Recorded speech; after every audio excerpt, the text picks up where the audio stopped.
ஆச்சி பாதாம் ட்ரிங்க். ஆச்சி பாதாம் ட்ரிங்க் ஒன்னு வாங்கினா ஒன்னு ஃப்ரீ.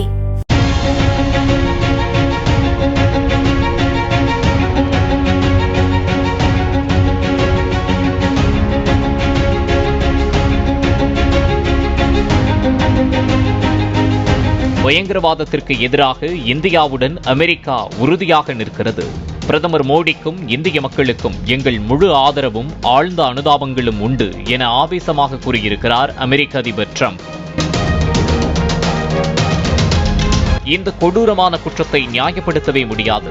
குற்றவாளிகள் தக்க தண்டனையை எதிர்கொள்வார்கள் என்று நாங்கள் எதிர்பார்க்கிறோம். பயங்கரவாதத்திற்கு எதிரான போராட்டத்தில் இந்தியாவுடனான ஒத்துழைப்பை மேலும் வலுப்படுத்த தயார் நிலையில் உள்ளோம் என்பதை மீண்டும் வலியுறுத்த விரும்புகிறேன் என காட்டமாகவே எச்சரித்திருக்கிறார் ரஷ்ய அதிபர் புதின். ஜம்மு காஷ்மீரின் பஹல்காமில் நடைபெற்ற காட்டுமிராண்டித்தனமான பயங்கரவாத தாக்குதலில் அப்பாவிகள் பலர் கொல்லப்பட்டிருப்பதும் காயமடைந்திருப்பதும் எனக்கு மிகவும் வருத்தமளிக்கிறது. பயங்கரவாதத்திற்கு எதிரான போரில் இந்தியாவிற்கு இஸ்ரேல் உறுதுணையாக இருக்கும் என நம்பிக்கை அளித்திருக்கிறார் இஸ்ரேல் பிரதமர் பெஞ்சமின் நேதன்யாகு. இப்படி உலக நாடுகளையே வெகுண்டெழ வைத்திருக்கிறது ஜம்மு காஷ்மீர் பஹல்காமில் அப்பாவி சுற்றுலா பயணிகள் மீதான மிக கொடூரமான பயங்கரவாத தாக்குதல்.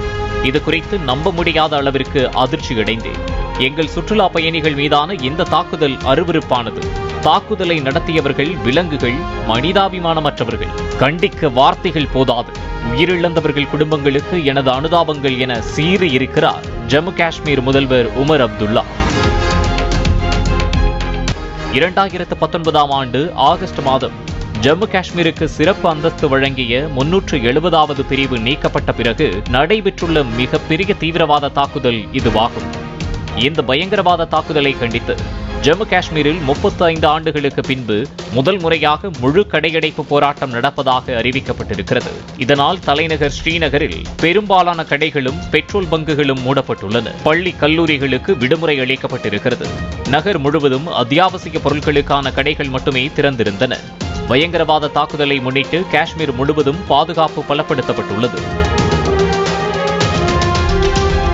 26 அப்பாவி சுற்றுலா பயணிகள் கொல்லப்பட்டிருக்கிறார்கள்.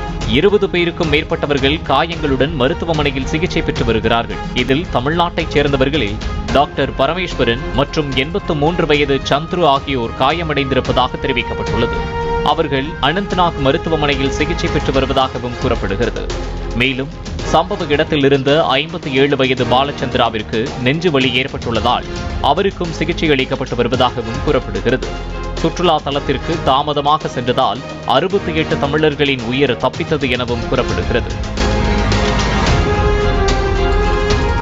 இந்த தாக்குதலுக்கு முன்பு வெளிநாடு வாழ் பாகிஸ்தானியர்கள் மாநாடு ஏப்ரல் 13 முதல் 16 வரை இஸ்லாமாபாத்தில் நடைபெற்றது. இதுபோன்ற மாநாடு முதன்முறையாக பாகிஸ்தானில் நடைபெற்றது என்பதை சுட்டிக்காட்டுபவர்கள் தாக்குதலுக்கு இந்த மாநாட்டையும் காரணமாக குறிப்பிட்டிருக்கிறார்கள். காரணம் பாகிஸ்தான் ராணுவ தளபதி ஜெனரல் அசீம் முனிரின் அந்த மாநாட்டு உரைதான்.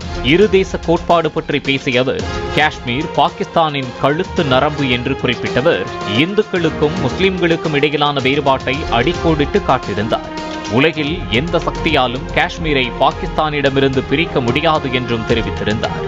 நாம் ஒன்றல்ல, 2 நாடுகள். நாம் இந்துக்களிடமிருந்து அனைத்து அம்சங்களிலும் வேறுபட்டவர்கள் என்று நமது முன்னோர்கள் நம்பினார்கள். நமது மதம், பழக்க வழக்கங்கள், மரபுகள், எண்ணங்கள் மற்றும் குறிக்கோள்கள் அனைத்தும் அவர்களிடமிருந்து வேறுபட்டவை என்றும் ஜெனரல் முனீர் பேசினார். ஜெனரல் முனீரின் இந்த கருத்துக்கள் இந்துக்களுக்கும் முஸ்லிம்களுக்கும் இடையிலான வேறுபாடு குறித்த விவாதங்களையும் சர்ச்சையையும் உருவாக்கியது. பாகிஸ்தானில் இந்துக்கள் மிகப்பெரிய சிறுபான்மை சமூகமாக உள்ளனர். ஜெனரல் முனீரின் அண்மை கருத்து பாகிஸ்தானியர்களிடையே இந்துக்கள் மீதான வெறுப்பை அதிகரிக்கும் என பாகிஸ்தானில் பலர் கூறி வந்த நிலையில்தான் இப்படி ஒரு தாக்குதல் நடந்திருப்பதாக கூறப்படுகிறது.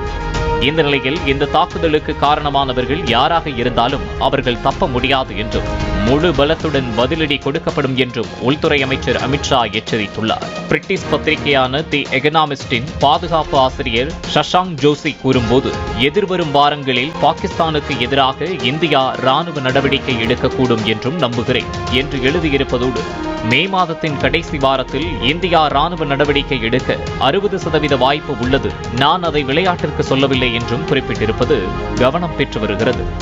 மதம் யானைகளுக்கு மட்டுமல்ல, மனிதர்களுக்கும் பிடித்துவிட்டால் பேராபத்துதான். இதில் எந்த மதமும் சளைத்ததல்ல. மதவெறி தீவிரவாதம் அப்பாவி உயிர்களை பலிகொண்டிருக்கிறது. உலக நாடுகளின் ஆதரவோடு பதிலளிக்க தயாராகிக் கொண்டிருக்கிறது இந்தியா. ஆச்சி பாதாம் ட்ரிங்க். ஆச்சி பாதாம் ட்ரிங்க் ஒன்னு வாங்கினா ஒன்னு ஃப்ரீ. பிளே ஸ்டோர் மற்றும் ஆப் ஸ்டோரில் இருந்து பாலிமர் செயலியை QR கோடு மூலம் பதிவிறக்கம் செய்யுங்கள். செய்திகளை உடனுக்குடன் பெறுங்கள்.